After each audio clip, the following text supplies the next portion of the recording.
Hi, friends. My name is Kenton Whitman, and together with my family, we aim to share wilderness skills, mindfulness practices, wild edible plants, family adventures, and skills that break you free from the limits of civilized life. Join us by subscribing to our channel and joining our YouTube family. Hello, friends. I was really inspired by somebody recently and wanted to share with you some of that inspiration and how it's affected me. This gentleman did something a little surprising that inspired me a lot. And what he did is he died.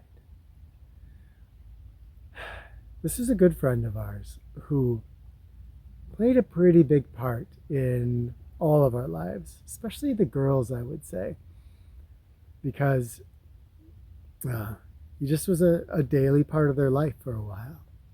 And we've since moved from that community, but all those people are still dear friends to us. And losing him, of course, not easy for any of us.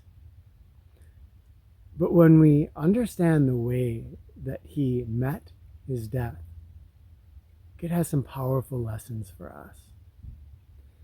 So I don't have my times exact here, but as I think back,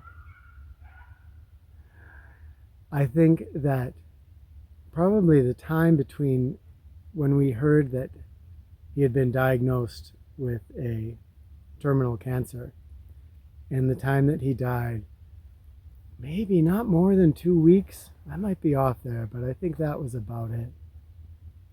3 at most. And for many of us, this is kind of the ultimate nightmare, right? You don't feel well, you go into the doctor, and you're told that you don't have long to live. And he didn't really know if it was going to be a few months or just a few weeks.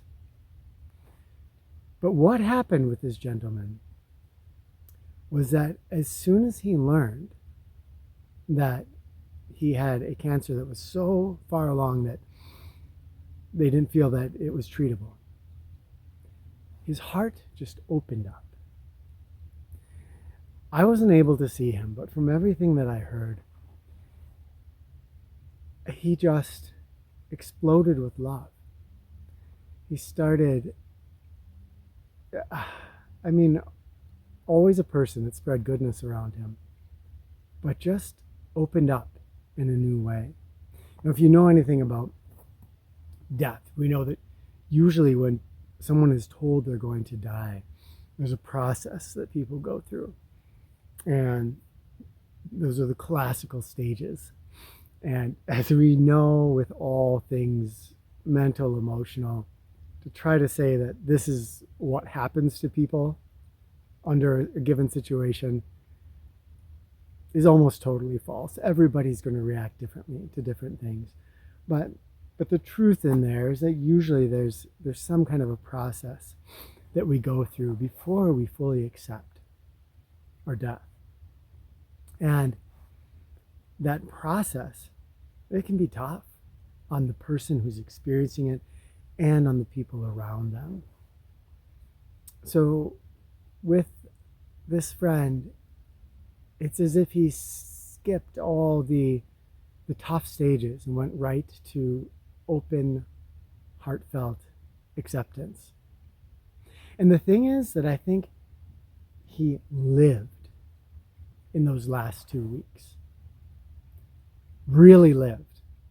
Maybe more than you or I are living right now. Because if anything, the death sentence helped him to see that the really important stuff is this. And this is something that, all of us need to be reminded of. Because it's so easy to get into our distractions, into our patterns, into our anxieties and our fears and our worries and our goals. And to forget that 2 weeks from now, we might be dead. So how are we going to live? How are we going to live right now? And if we can soak into that, we can see the gift that death has. You know, how we die is really how we live. Because we all have that death sentence. It could come 90 years from now. It could come tomorrow. But in either case, there's that finite amount of time. And how we live this moment we're in, it matters. And sometimes when we say, wow, I could die tomorrow, I could die today. So is this little squabble that I have with somebody that important? Or can I just forgive them and move on? Is this worry I have about this or that, is that really so important for me to give my attention and my time to, that I'm taking my attention away from a friend who's sitting across from me or my family? Even is is anything so important that my thoughts need to go and sit and dwell on it for hour after hour, instead of me being here with the food I'm eating, with the people I'm with the nature I'm immersed in, whatever this moment has for us. So as my friend died, he reminded all the people he left behind how to live, how to really live. And what if you or I today, we gave ourselves that death sentence and we said, today's my last day. How am I going to live it? And we woke up every day and said, today is my last day. How am I going to live it? And we might find that the best part of ourselves comes out. And it doesn't mean that we can't still strive for goals, that we can't still reach for things or have plans, try to figure things out that are going to matter in a week or a month or a year. But we might do those things differently.